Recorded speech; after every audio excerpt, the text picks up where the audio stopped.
निवेदन दिले आहे? आज या ठिकाणी धाराशिव जिल्ह्यामध्ये जो वाघ मागील 3 महिन्यापासून धुमाकूळ घालतोय त्या वाघाला पकडण्यासाठी वन विभाग सपशेल लोटांगण घेत आहे।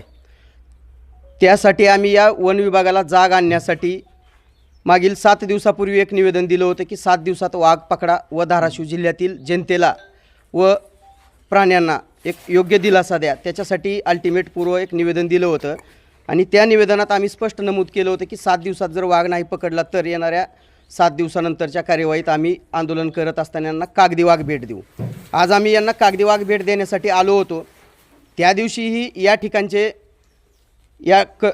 अधिकारी या वेळेस गैरहजर होते आणि आताही गैरहजर आहेत।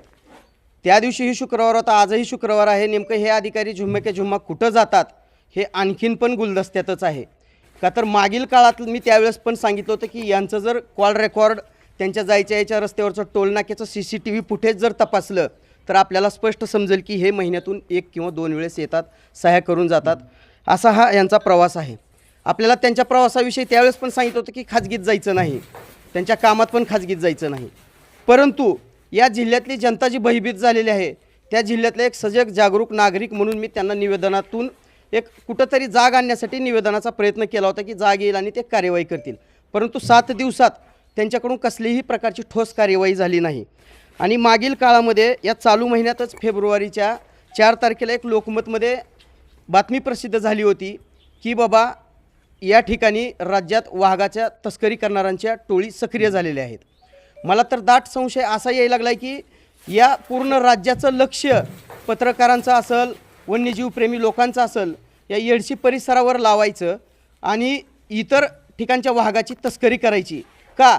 तर आजपर्यंत या जिल्ह्यात बघितलं तर बऱ्याच वेळेस या जंगलातली वृक्षतोड फॉरेस्ट डिपार्टमेंटनं केलेली आहे आणि संबंधित तस्कराच्या मार्फत त्याची विक्री केलेली आहे। तसंच मुरुम असेल, गौण खनिज असेल, त्याची पण विक्री यांनी केलेली आहे। ते वेळोवेळी आम्हाला या ठिकाणच्या प्रिंट मीडिया, सोशल मीडियाच्या माध्यमातून आमच्या निदर्शनास येतं आहे, ऐकण्यात येतं आहे, पाहण्यात येतं आहे, वाचण्यात येतं आहे। त्याच धर्तीवर या वेळेससुद्धा नक्कीच मला दाट संशय येत आहे की तस्करी करण्यासाठी या एकाच वाघावर लक्ष केंद्रित करायचं आणि इतर ठिकाणच्या वाघाची तस्करी करायची।